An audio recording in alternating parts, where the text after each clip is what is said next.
ॐ दिक्कालद्नवच्छिन्नो अनन्तचिन्मात्रमूर्तये स्वानुभूते कमानाय नमो शान्ताय तेजसे ऋतम् आत्मा परं ब्रह्म सत्यमित्यादिकाबुधै कल्पिता व्यवहारार्थं संज्ञातस्य महात्मनः।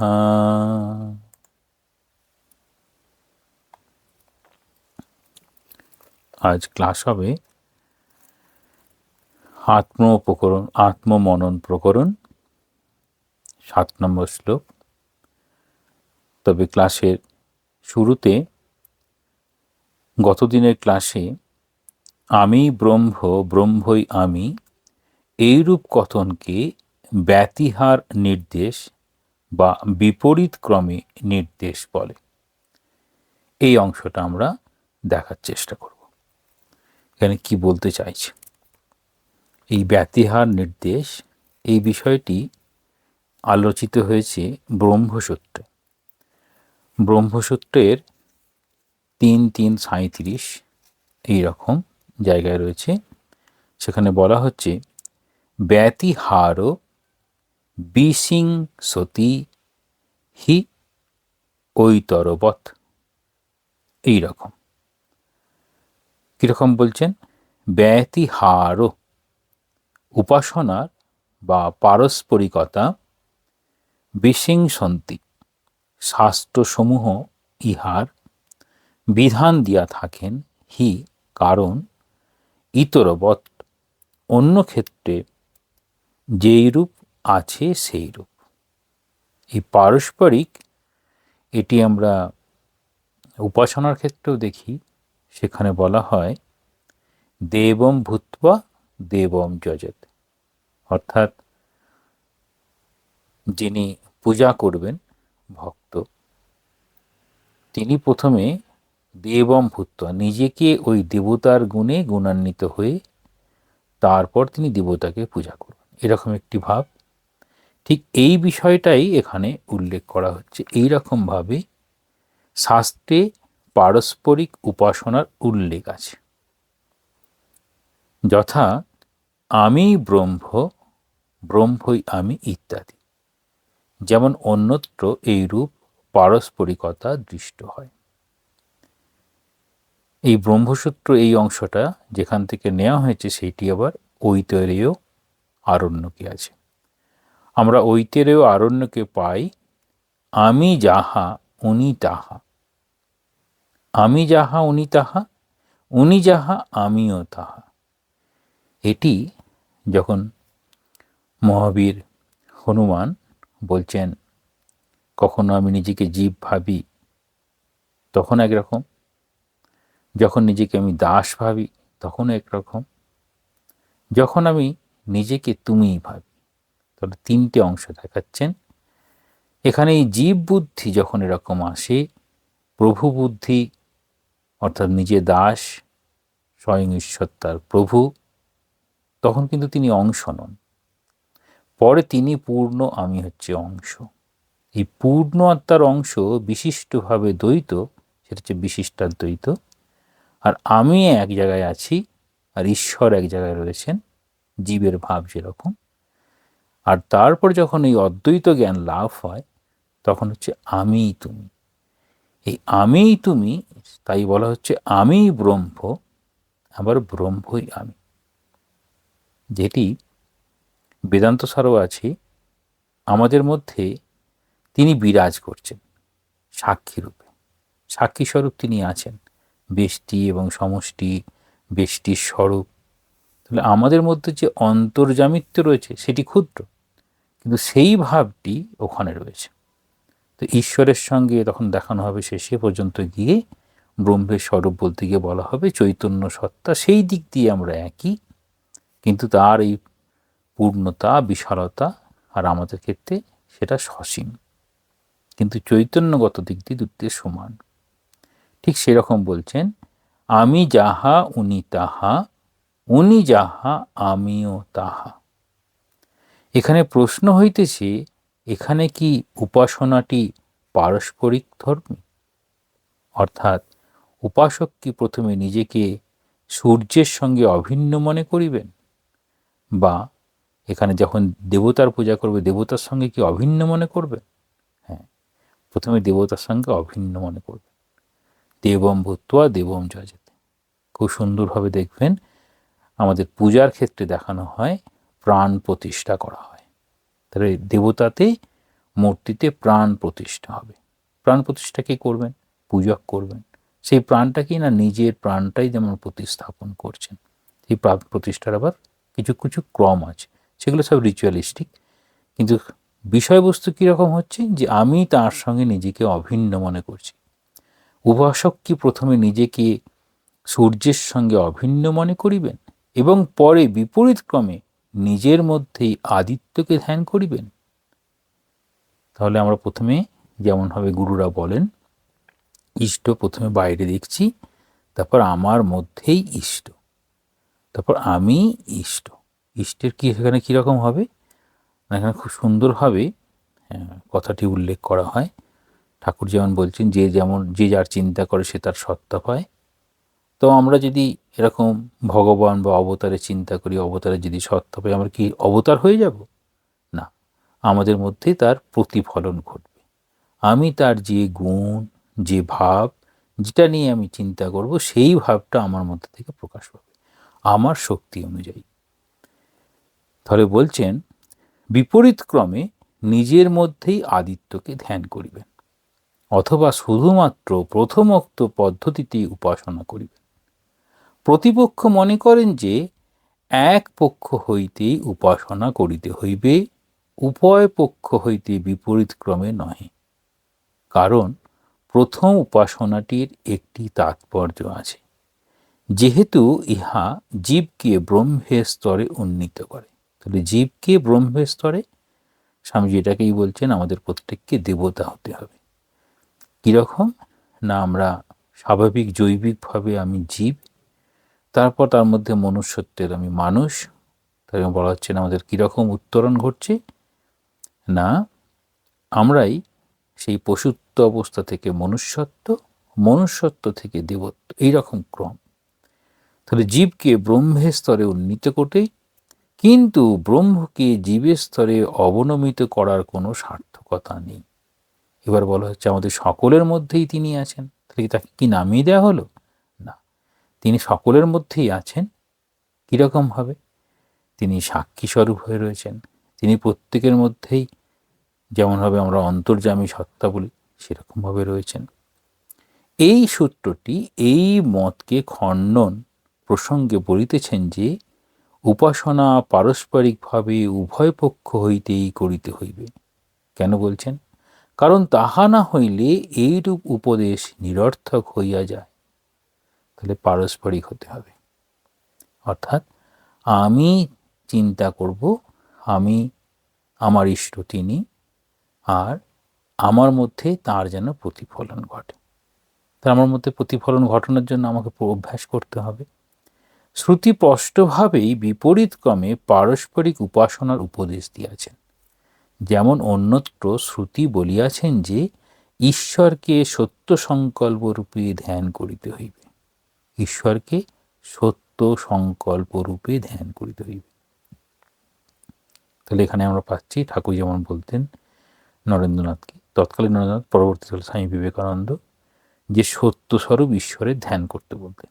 কীরকম? ঈশ্বরকে সত্য সংকল্প রূপে ধ্যান করিতে। তিনি সত্য স্বরূপ, তিনি সৎ স্বরূপ, তিনি জ্ঞান স্বরূপ, চিৎ স্বরূপ, তিনি আনন্দ স্বরূপ। এখানে সত্য সংকল্প রূপে ধ্যান করিতে হইবে। তাহলে সত্য সংকল্প, ব্রহ্ম সবার মধ্যে আছে, তাহলে আমার মধ্যেও আছেন, এই ভাবটাকে নিয়ে আসতে হবে। এবং এইরূপ উপদেশ অন্যত্র আরও আছে। ইহার দ্বারা ব্রহ্মকে অবনমিত বা ক্ষুণ্ণ করা হয় না। কি করা হয়? এটাকে ক্ষুণ্ণ করা হয় না, কিন্তু তিনি যে সব জায়গাতেই তিনি আছেন, এটাকেই স্বীকৃতি দেওয়া হয়। কারণ যাহার কোনো দেহই নাই, তাহাকে আকার বিশিষ্ট রূপে উপাসনা করা যায় না। তো তিনি কোনো একটি আকারে সীমাবদ্ধ নেই। তিনি কেবল বইয়ের মধ্যে আছে, তিনি পেনের মধ্যে নাই, তিনি পেনের মধ্যে আছে, জ্যামিতি বক্সে নাই, এরকম ব্যাপারটা নয়। তাহলে তিনি সব জায়গাতে সমস্ত দেহের মধ্যেই আছেন। তাহলে এই বিষয়টাকে বোঝানোর জন্য বলছেন যে আমি ব্রহ্ম, ব্রহ্মই আমি, এই বিষয়টাকেই এখানে উল্লেখ করছেন সংক্ষেপে আত্মমনন প্রকরণের 6 নম্বর শ্লোকের ব্যাখ্যা করতে গিয়ে আমি ব্রহ্ম এই বিষয়টিকে নিয়ে আসছেন। সেখানে কীরকম বলছেন, এই প্রত্যক্ষ আমি সর্বাতীত, সর্বব্যাপক ও আকাশের ন্যায় স্থিত হইয়া আছি। আমি যাহা তাহাই ব্রহ্ম এবং সেই ব্রহ্মই আমি।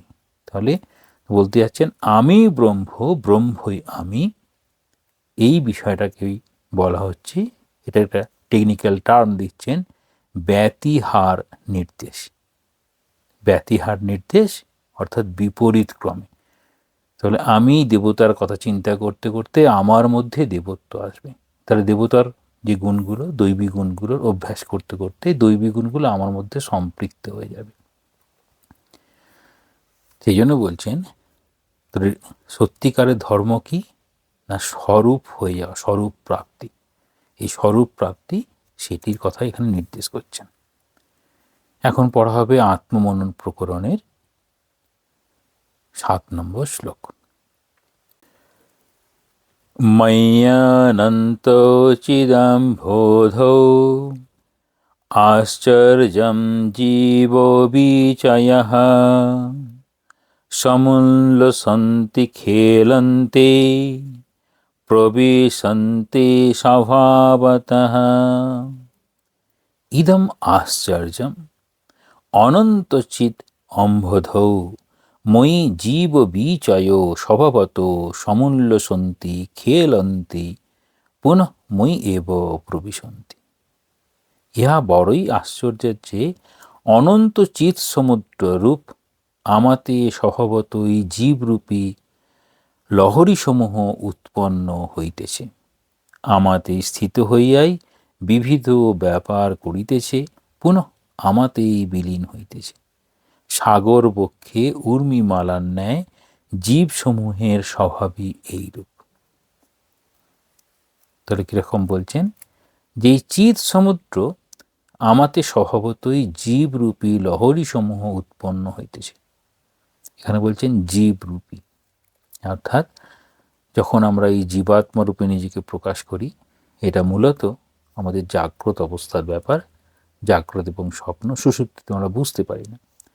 আমি সেই একই আমি। আশ্চর্য বিষয় এইরকম, যখন আমি ঘুম থেকে জেগে উঠি তখন আমার কাছে নতুনভাবে যেন জগৎটা নিজেকে মেলে ধরে। আমার চাওয়া পাওয়া হঠাৎ কোত্থেকে এসে হাজির হয়ে যায়, সামনের বিষয়গুলো সম্পর্কে নিয়ে ভাবতে থাকি।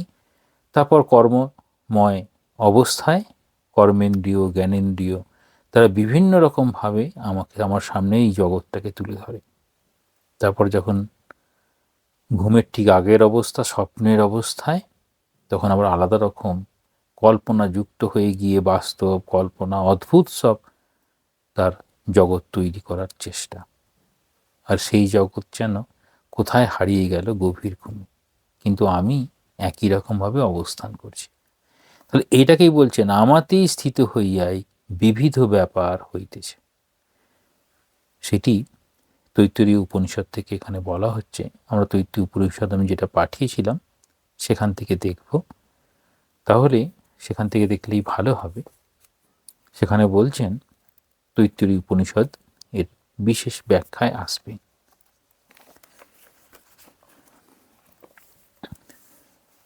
তৃতীয় খণ্ড তৈত্তরীয় উপনিষদ, সেখানে প্রথমেই বলছেন, প্রথম অনুবাক। ভিগুর্বৈ বারুণী বরুণম পিতরম উপসসার অধীহি ভগব ব্রহ্মেতি তস্মা এতৎ প্রোবাচ অন্নম প্রাণম চক্ষু শ্রোত্রম মনো বাচমিতি তম হোবাচ यतो वा इमानि भूतानि जायन्ते येन जातानि जीवन्ति यत् प्रयन्ति अभिसंविशन्ति तत् विजिज्ञासस्स तत् ब्रह्मेति सतपतप्तत সতপস্তত্ত্বা ইতি প্রথম অনুবাক। বলছেন ভৃগু আর বারুণী। তো বরুণের পুত্রের নাম হচ্ছে ভৃগু। একবার তার পিতার কাছে গিয়ে বললেন ভগবান, পিতাকে সম্বোধন করছেন ভগবান বলে। তো পিতা সেই সময় পুত্রের কাছে কত শ্রদ্ধাবান, নিজের জীবনটা কীরকম রেখেছেন। আমাকে অনুগ্রহ করে ব্রহ্ম সম্পর্কে শিক্ষা দিন। বরুণের মনে হলো তার পুত্র যথাবিধি তার কাছে এই বিদ্যালাভের প্রার্থনা জানিয়েছেন, সুতরাং তিনি পুত্রকে অন্য স্থূল দেহরূপে প্রাণ, চোখ, কান, মন এবং বাকেন্দ্রিয়ের কথা বললেন। যেহেতু ব্রহ্ম সম্বন্ধে কিছু ধারণা করতে গেলে এইসব বিষয় জানা দরকার, অর্থাৎ অন্নময়, প্রাণময়, মনোময়, বিজ্ঞানময়, এইসব বিষয়গুলো বলছেন। তারপর ব্রহ্মের স্বরূপ বোঝাতে গিয়ে তিনি পুত্রকে বললেন, এই তত্ত্ব ধারণা করার চেষ্টা করো যে এই সকল বস্তু ব্রহ্ম থেকে আসে, ব্রহ্মকে আশ্রয় করে থাকে এবং ব্রহ্মেই ফিরে যায়, তিনিই ব্রহ্ম। এই কথা শুনে ভৃগু তপস্যা শুরু করলেন। তাহলে এখানে কি বলছেন? একই রকম বলছেন এখানে, ইহা বড়ই আশ্চর্য যে অনন্ত চিৎসমুদ্র আমাতে স্বভাবতই জীবরূপী লহরীসমূহ উৎপন্ন হইতেছে, আমাতে স্থিত হইয়াই বিবিধ ব্যাপার করিতেছে, পুনঃ আমাতেই বিলীন হইতেছে। কতগুলো বিষয় এখানে উঠে আসবে। তাহলে এর আগে আগে এই ব্রহ্ম সম্পর্কে আলোচনা এসব করা হয়েছে। এখন কিন্তু কিভাবে এই ব্রহ্মানন্দ লাভ করা যায় সে কথা আলোচনা করা হচ্ছে বর্তমান অধ্যায়। এই অধ্যায়টা কিভাবে ব্রহ্মজ্ঞান লাভ করা যায়।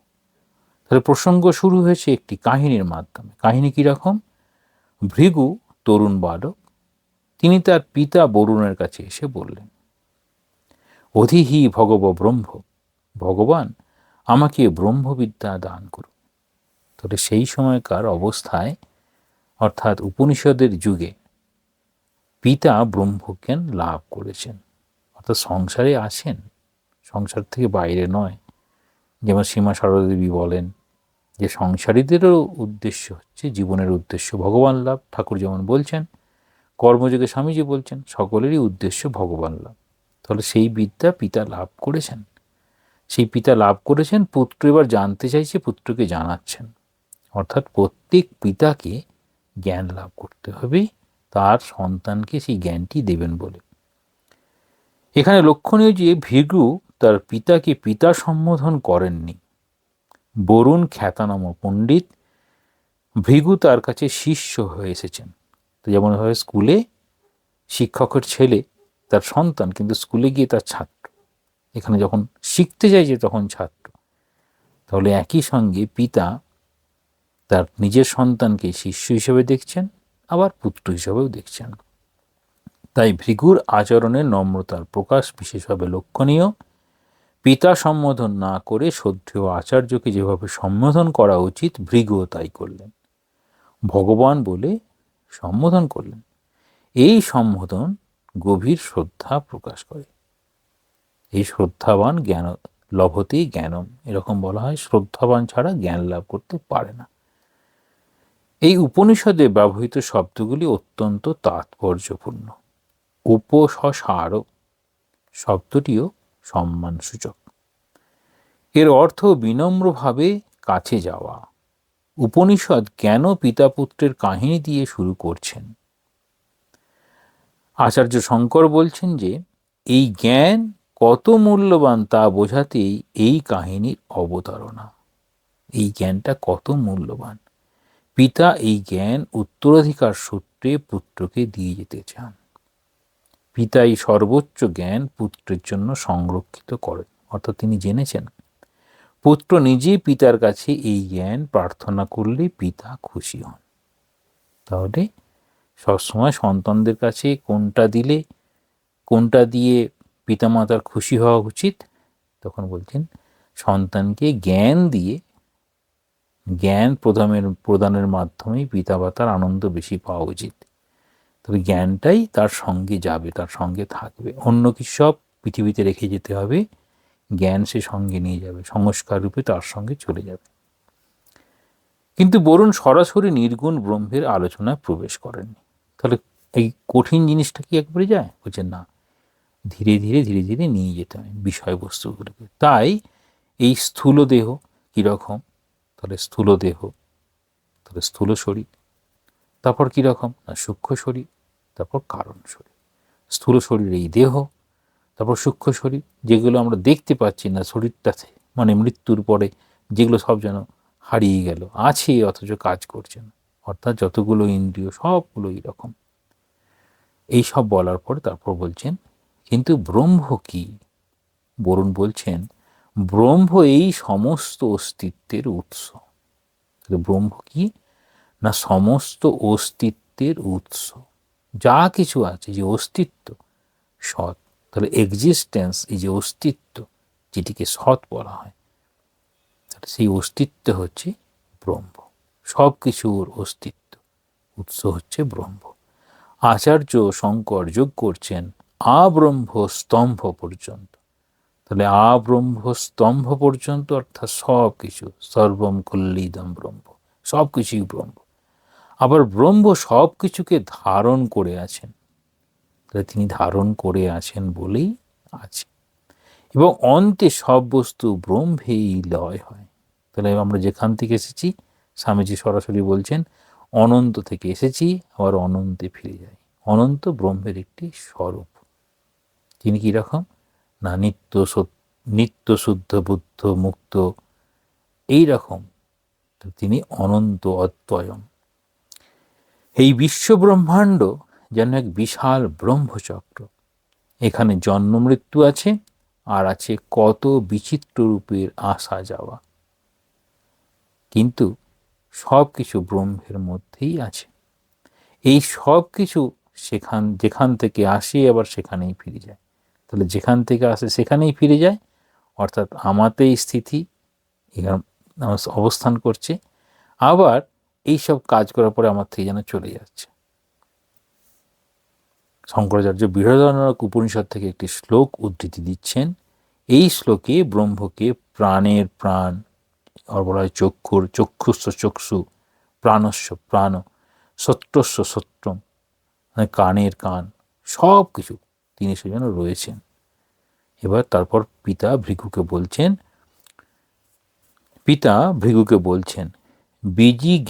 বিজিজ্ঞাসস্য, অর্থাৎ বিশ্লেষণ করো, অনুসন্ধান করো। একটা অদ্ভুত জ্ঞানযোগের বিষয়ই হচ্ছে চিন্তাশীল হতে বলে, যুক্তি বিচারের মধ্যে দিয়ে যাওয়ার কথা বলে। ঠিক সেরকম বিজিজ্ঞাসস্য, বিশ্লেষণ করো, অনুসন্ধান করো। অর্থাৎ আমি বলছি তুমি মেনে নেবে তা নয়। স্বামী যেমন বলছেন আমার কথাগুলো কেবল ওরকম মেনে নেওয়া নয়, আমার কথাগুলো সব বুঝে বুঝে নিবি। ঠাকুরও একই রকম বলছেন। তাহলে উপনিষদ শুধু জিজ্ঞাসাস্য অর্থাৎ সন্ধান করো বলছেন না, বলছেন বিজিজ্ঞাসাস্য, বিশ্লেষণ করো। উপসর্গটির অর্থ বিশদভাবে। পিতা বলছেন ভালো করে বুঝে এই বিদ্যা অভ্যাস করো। আমরা যে সেই ব্রহ্ম থেকে এসেছে, ব্রহ্মে অবস্থান করছে, আবার ব্রহ্মে ফিরে যাচ্ছে। এটা যেন সেই সময় আমরা যখন কোনো কিছু দেখি না শক্তির নিত্যতা সত্য, সেই রকম। যেমন যদি মনে করি বায়ুর কার্বন ডাই অক্সাইড কত কিছু আছে, মাটির সব এনার্জিগুলো আছে, সব নিয়ে যেন গাছটা বড় হলো, গাছটা থেকে কত কিছু পাওয়া গেল। তো গাছটাকে যদি আমরা পুড়িয়ে দিই তাহলে কি হবে? তখন ছাই হয়ে যাবে, আবার সব গ্যাস হয়ে আবার ফিরে যাবে। এইরকম তোমাকে স্বয়ং এই সত্য আবিষ্কার করতে হবে, অন্যে তোমার হয়ে করে দিতে পারবে না। তাহলে অনুভূতি অন্যের থেকে আমি পেতে পারি না। তাহলে অন্যের থেকে পেতে পারি অনুভূতি, সেটা কি হয়? কি না হয় না? বলছেন না, তাও কিন্তু হয়। যিনি ব্রহ্মজ্ঞান লাভ করেছেন তিনি অন্যকে সেই জ্ঞান দিতে পারেন। যেমন ঠাকুর বলেছেন, আমি দেখেছি, চাইলে তোমাকেও দেখাতে পারি। তাহলে এই অবস্থাটা যিনি ওই রকম অবস্থায় পৌঁছেছেন, ওটা দান করার জায়গায় যিনি নিজেকে নিয়ে যেতে পেরেছেন। পিতা পুত্রকে সাহায্য করতে প্রস্তুত, কিন্তু সাধারণ পিতা, কিন্তু তিনি এই জ্ঞান লাভ করেছেন। তিনি কি বলবেন? তুমিও এইভাবে চলো, তুমিও নিশ্চয়ই পাবে। কিন্তু তিনি জানেন ভৃগু যদি নিজেই যত্নবান না হন, এই যে নিজেই যত্নবান না হন, অর্থাৎ এটিকেই বলছেন আমাদের কৃপা, আত্মকৃপা, আত্মচেষ্টা, আমার চেষ্টা, আমি নিজেই যত্নবান হব, তাহলে পাবো। এখানে বলছেন পূর্ণ মনোনিবেশ না করেন তবে সত্যের প্রকৃত স্বরূপ তার কাছে ধরা পড়বে না। কি করতে হবে? পূর্ণ মনোনিবেশ। এই পূর্ণ মনোনিবেশের জন্য তাদের বিচার, শ্রবণ, মনন, নিদিধ্যাসন, এইসব যে বিচার ব্যবস্থা আছে জ্ঞানযোগের অনুসারে, ঠিক সেটিকেই বলছেন। সুতরাং বললেন, আমি তোমাকে একটা ভাব অর্থাৎ ধারণা দিলাম, তুমি এই বিষয়ে গভীরভাবে চিন্তা করো। তো এই আত্মমনন প্রকরণ অনেক গভীরভাবে চিন্তা করার কথা বলছেন। অতএব ভৃগু ফিরে গিয়ে তপস্যা শুরু করলেন। এখানে তপস্যার অর্থ বলবেন। আমরা তপস্যা বলতে না খেয়ে তপস্যা, রাত্রি জেগে তপস্যা, শিবরাত্রির দিন জেগে জেগে তপস্যা হচ্ছে, কালী পূজার দিন জেগে জেগে তপস্যা হচ্ছে। আর যখনই সমস্যা আছে সেই সমস্যায় নিজে শান্ত হয়ে সেটিকে ব্যবস্থা নেওয়া, সেটিও হচ্ছে তপস্যা। তাহলে বলছেন এখানে কি ধরনের তপস্যা করবেন? তিনি ধ্যান করলেন। তাহলে ধ্যান কি নড়াচড়া কর্ম করতে করতে ধ্যান করা সম্ভব না? সেটিও একটি আছে, সেই সহজ ধ্যান, খুব উচ্চ যারা তারা করতে পারেন। তা নাহলে শান্ত হয়ে বসে শান্ত জায়গাতেই ধ্যান করা সম্ভব। আচার্য শঙ্কর এখানে মহাভারত থেকে উদ্ধৃতি দিয়েছেন। কিরকম? মনসশ্চেন্দ্রিয়ানাম চ হৈকাগ্রম পরমম তপ। মন এবং ইন্দ্রিয়ের একাগ্রতাই শ্রেষ্ঠ তপস্যা। মন এবং ইন্দ্রিয়ের একাগ্রতা, সেটি হচ্ছে শ্রেষ্ঠ তপস্যা।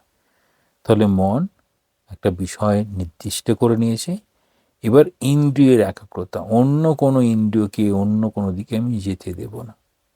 সবসময় ইন্দ্রিয়গুলো বহির্মুখী, মন একটি বিষয় ধারণা করার চেষ্টা করছে, সমস্ত ইন্দ্রিয়গুলো যেন আর অন্যদিকে না যায়।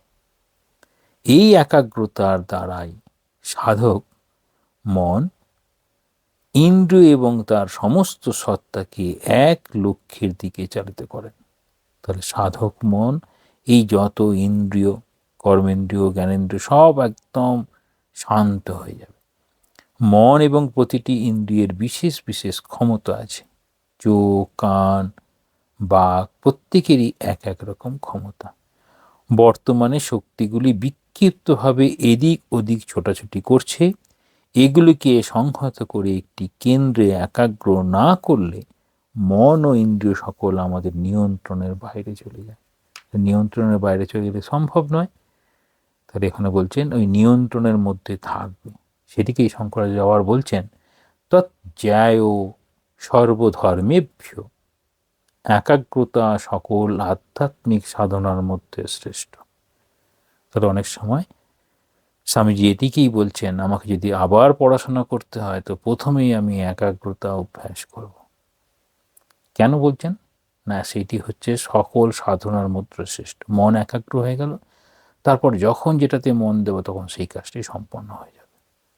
স্বামীজি ওই ভাবটি গ্রহণও করেছিলেন নিজের জীবনে, আমরা দেখতে পাই।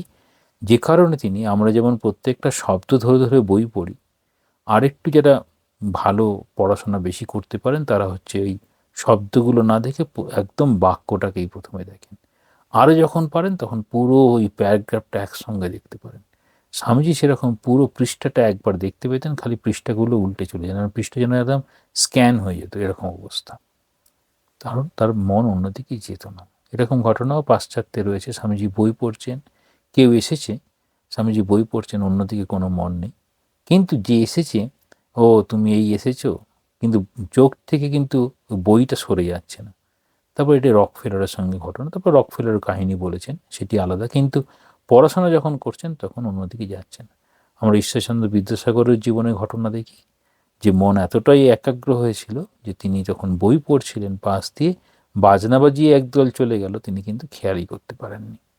সেই জন্য বলছেন, তাহলে এই একাগ্রতার শক্তি মানুষের মধ্যে পার্থক্য তৈরি করতে পারে। যে মানুষের যত একাগ্রতার শক্তি প্রবল হবে তিনি তত উন্নত হবেন। তজ্জায় সর্বধর্মেভ্য, একাগ্রতা সকল আধ্যাত্মিক সাধনার মধ্যে শ্রেষ্ঠ। স্বধর্ম পর উচ্চতে, এই হলো সব সাধনা শ্রেষ্ঠ সাধনা। সব সাধনার মধ্যে সব থেকে সাধনার শ্রেষ্ঠ কি না? একাগ্রতা। তাহলে মনটা আর কোনো দিকে যাবে না। শ্রীরামকৃষ্ণের উদাহরণ সেই ঝিনুকের উদাহরণ, স্বামীজিও ঝিনুকের উদাহরণ দিয়েছেন। সাধারণ বিশ্বাস এই যে ঝিনুক কীভাবে সেই মুক্ত তৈরি করে। তাহলে ওই রকম জলটি নিল, তারপর সে চলে গেল। সাথী নক্ষত্রের এক ফোঁটা বৃষ্টির জলের জন্য অপেক্ষা করে, এক ফোঁটা জল পেলেই ঝিনুকের মুখ বন্ধ হয়ে যায় এবং মহাসাগরের অতলে ডুব দিয়ে সে ধীরে ধীরে মুক্ত তৈরি করে। ঠিক একই রকমভাবে কোনো একটি ধারণা বা কোনো বিশেষ ধারণাকে সঙ্গে নিয়ে আমরা যদি জীবনে চলার পথে সেটি ব্যবহার করি, তো সেই ধারণাটা যেন আমাদের মধ্যে একটি ব্যক্তিত্ব তৈরি করতে পারে। তাহলে বলছেন অনুরূপভাবে প্রথমে আমরা যদি একটি ভাব সেটিকে নিলাম, আর সেটা সকল চিন্তা কর্মে সেটিকেই আমি সবসময় ভাবতে থাকি, তাহলে সেই ভাবটিকে কেন্দ্র করেই আমরা আবর্তিত হই। এটাকে বলা হয় তপস্যা। তাহলে এই তপস্যার ক্ষেত্রে ঠাকুর কি বলছেন? সত্যই কলির তপস্যা। এই সত্য, এই ভাবটিকে অবলম্বন করে যদি আমার এই তপস্যা হয়, সকল চিন্তা সকল কর্মে ওই সত্যটাকে ধরে রাখা যদি চেষ্টা করি, তাহলে এই সত্যস্বরূপ ঈশ্বরের সাধনা হয়ে যাবে। আর যা কিছু সব অতিরিক্ত বলে মনে হয় সেগুলি আপনা আপনি ত্যাগ হয়ে যাবে। এই আপনা আপনি ত্যাগ হয়ে যাবে, ঠাকুর সেটাকে বলছেন যত পূব দিকে যাবে পশ্চিম দিক দূরে থাকবে। শ্রীরামকৃষ্ণের জীবনে এই ঘটনাই ঘটেছিল। লোকে বলে মা কালী যেন তাকে সম্পূর্ণভাবে গ্রাস করেছিলেন। মা কালী যেন বাঘিনী এবং শ্রীরামকৃষ্ণ তার শিকার। তার হাত থেকে শ্রীরামকৃষ্ণের নিষ্কৃতি নাই। আত্ম উপলব্ধির জন্য এই জাতীয় ব্যাকুলতারই প্রয়োজন। এই ধরনের কথা কোথাও আছে কিনা জানি না। মহারাজ এখানে গল্পের ছলে হয়তো বলতে গিয়ে এরকম বলছেন, স্বরূপ মানে অর্থাৎ আমরা মায়ের হাতের যেন পুতুল, কিন্তু নিজেকে ওই পুতুল স্বরূপ হতে হবে। যে কারণে ওই কালী মায়ের হাতে যে মুন্ডমালা থাকে, আমরা কি সত্যি নিজের মাথাটাকে তার হাতে দিতে পেরেছি? অতএব বৃষ্টির ফোঁটাসহ অতলে তলিয়ে যাওয়া শক্তির মতো ভৃগ তার পিতার উপদেশ গ্রহণ করে গভীর ধ্যানে মগ্ন হলেন। তাহলে বলছেন এই যে পিতা পুত্রের সম্পর্ক এবং পিতা কিভাবে পুত্রকে ব্রহ্মজ্ঞান লাভের পথটা বলছেন, যেটি বলছেন বেদান্তের মূল ভিত্তি এই অবস্থাত্রয়। কোন অবস্থাত্রয়? জাগ্রত, স্বপ্ন, সুষুপ্তি। এই অবস্থাত্রয়ের বিচার। তবে যতক্ষণ আমরা জেগে আছি একরকম, স্বপ্নের জায়গায় একরকম, আর গভীর ঘুমে একরকম। এই উপদেশের তাৎপর্য সেটি হচ্ছে উপলব্ধি। আমরা প্রত্যেকেই এটা উপলব্ধি করি, সেই জন্য অন্য কেউ বললে সেটি সত্য হবে তা নয়। প্রত্যেকে নিজের জীবনের উপলব্ধি, তাই জন্য এটা মানতে আমরা বাধ্য। এই অবস্থাটা সকলের প্রত্যক্ষ, ইহা কাহারও উপরোধে মানিয়া লইতে হয় না। তাহলে আমরা নিজের জীবনে যেটা দেখতে পাই সেটিকে প্রতিষ্ঠা করছেন। এই অবস্থাত্রয় পরস্পর ব্যভিচারী। পরস্পর ব্যভিচারী অর্থাৎ যখন একজন থাকে আরেকজন থাকে না। জাগ্রত অবস্থায় স্বপ্নের জগৎ যেন হারিয়ে যায়, আর স্বপ্নের জায়গায় জাগ্রত অবস্থা যেন হারিয়ে গেল, আবার গভীর ঘুমে এই দুটি জগৎই হারিয়ে গেল। সেই জন্য পরস্পর ব্যভিচারী। কিন্তু সর্ব অবস্থাতে এই অনুগত রূপে আমি নিত্য বর্তমান, আমি সেই একই রয়েছি সাক্ষী স্বরূপ হয়ে। যখনই আমি স্বপ্ন দেখতে আরম্ভ করলাম বা জাগ্রত হইলাম, তখনই বিচিত্র জগৎ চিত্তপটে চিত্রের ন্যায় ভাসে উঠিল। একদম যেন সিনেমা হলে ঢুকে সিনেমা দেখলাম, সেটি হচ্ছে একটা জাগ্রত অবস্থায়। আর যখন গভীর ঘুম, তখন সব সিনেমা যেন থেমে গেছে, শুধু পর্দা রয়েছে, সেটি নেই। আবার সুষুপ্তিতে সব বিলীন হইল। সুষুপ্তিতে এক আমি আছি। এই এক আমি আছি সেটি বহু হচ্ছে স্বপ্নের জগতে এবং জাগ্রত অবস্থায়। সেই আমাতেই ওখান থেকেই এক এবং বহুর ধারণাতে এক জায়গায় মিলিত হতে পারে। সেই আমাতেই দৃশ্য প্রপঞ্চের বিলয় হইতেছে এবং পুনঃ জাগ্রত ও স্বপ্নে আমা হইতেই আবির্ভূত হইতেছে ও স্থিতিকালে আমাতেই রয়েছে। তাহলে কীরকম বলছেন? তাহলে আমার থেকে যেন উৎপন্ন হলো আর আমাতেই থাকলো, আবার আমাতেই হারিয়ে গেল। সুষুপ্তিতে যে আমি থাকি, সেই আমি জাগ্রত ও স্বপ্নে অবস্থাত্রয় আমাদের তাহাদের ধর্মসহ আমার কোনো সম্বন্ধ নাই। আমি নিত্য শুদ্ধ বুদ্ধ মুক্ত সত্য স্বভাব পরমাত্মা এই রকম। তো সেটি সদা বিদ্যমান। আমি জগতের সৃষ্টি পালন আবার নিধন কর্তা। আমি সৃষ্টি করলাম আমার এই জাগ্রত অবস্থায়, সেটিকেই কর্ম করে সেই আমার জাগ্রত অবস্থার যে জগৎ সেটিকে যেন পালন করছি, চেষ্টা করছি। আবার গভীর ঘুমে সমস্ত জগৎ হারিয়ে গিয়ে নিধন হয়ে গেল। আমি অনুভব স্বরূপ, চিৎ স্বরূপ। আমি স্বপ্নে নানা আকার ধারণ করি এবং জাগ্রতেও আমি বিবিধ রূপে প্রকাশমান। তাহলে আমা থেকেই যেন উৎপন্ন হয়ে আমাতেই থেকে আমাতেই হারিয়ে যাচ্ছে। আমার স্বরূপের কোনো পরিমাণ নাই। বিচার প্রসূত জ্ঞান সহায়ে সাধক বুঝিতে পারেন যে তৈত্তরীয় সূত্রোক্ত লক্ষণযুক্ত ব্রহ্ম কোনো ব্যবহৃত অর্থাৎ দূরবর্তী প্রদেশে গুপ্ত হইয়া নাই, কিন্তু উহা তিনি নিজেই সুষুপ্তির তত্ত্ব বিচার দ্বারাই এই বিষয় সম্যক উপলব্ধি হইয়া থাকে। মূল কথাটা এই যে বহির্মুখ চিত্ত, তাহলে চিত্ত বহির্মুখ, জাগ্রত অবস্থায় সে সব কিছু দেখছে, সব কিছুকে পেতে হবে, পেয়ে আনন্দ পাবো এইরকম। কিন্তু নিজের যখন অনুভবে স্বপ্ন থাকে, এই বাস্তবের জগৎ সেখানে হারিয়ে যায়। আবার যখন সুষুপ্তি থাকে, এই বহির্মুখ চিত্ত থমকে দাঁড়ায়। সেই জন্য বলছেন বহির্মুখ চিত্তকে যদি অন্তর্মুখ করা যায়, অর্থাৎ বাইরের দৃশ্য, বাইরের আকর্ষণ তাকে যদি আকর্ষিত না করে, তাহলে সেই অন্তর্মুখ হবে। তাহলে এটা কি ঠাকুর বলছেন যে সমুদ্রের সঙ্গে তুলনা করছেন। সমুদ্রের হল্লোল কল্লোল সব কিছু ডুব দিলে পারে সেই সমুদ্রের নিচে মণিমুক্ত সব রয়েছে। তাহলে বাইরের মুখ, চিত্তের বাইরের মুখ সমুদ্রের যেন উপরিতল, আর অন্তর্মুখ সে যেন সমুদ্রের নিচে সব সুন্দর মণিমুক্তা। অর্থাৎ স্বস্বরূপের দিকে একটু দৃষ্টিপাত করো, খেয়াল করো, যেটি নিতান্ত প্রয়োজন। তখন তত্ত্ব সত্যই প্রকাশিত হইয়া পড়ে। তত্ত্ব অর্থাৎ সেই তত্ত্ব। এই কিরকম বলছেন? তত্ত্বমসি শ্বেতকেতু, তত্ত্বমসি, তুমিই সেই। তাহলে এরকম যে ব্যবস্থা সেটি বলছেন কি করে হবে, সেই অবস্থানটা এখানে বলছেন যে ময়্যানন্তচিদম্ভোধো আশ্চর্যম জীববিচয়ঃ সমুল্লসন্তি খেলন্তি প্রবিশন্তি স্বভাবতঃ। তাহলে এই বড়ই আশ্চর্য। আমরা কিন্তু আশ্চর্য হই না কেন? না, আমরা এই জাগ্রত অবস্থাটাই আমাদের কাছে সত্যরূপে প্রতিভাত হয়। আর পারমার্থিক অবস্থা অর্থাৎ সেই সুষুপ্তির যে অবস্থা, যে অবস্থায় এই জাগ্রত অবস্থার কোনো অস্তিত্ব নাই, সেটির দিকে খেয়ালই করতে পারি না। তাহলে এই বাস্তব জগৎ, তার অবস্থানটা কোথায়? না, সত্তা চার রকম: তুচ্ছ সত্তা, প্রাতিভাসিক সত্তা, ব্যবহারিক সত্তা, পারমার্থিক সত্তা। তাহলে এই তুচ্ছ সত্তা, সেখানে ছোটদের খেলনার জগৎ নিয়ে তুচ্ছ সত্তায় রয়েছে। প্রাতিভাসিক সত্তা, তুচ্ছ সত্তায় যদিও বলা হয় কীরকম তুচ্ছ, শব্দের মধ্যেই সীমাবদ্ধ, আসলে সেটি নয়, সোনার পাথর বাটি, হ্যাঁ, এইরকম যেমন বলা হয় ঠিক সেই রকম। বা তাসের ঘর, এই সব উপমা ক্ষেত্রে ব্যবহার করা হয়। আবার মরীচিকায় জল, যেটি আমাদের, তাহলে বলছি তুচ্ছ সত্তা। প্রাতিভাসিক সত্তা হবে যখন এই মরীচিকার মধ্যে জল দেখা, দড়ির মধ্যে সাপকে দেখা। ব্যবহারিক সত্তায় দড়িকে দড়ি রূপে দেখা, মরীচিকাকে মরীচিকা রূপে দেখা, ব্যবহারিক সত্তা।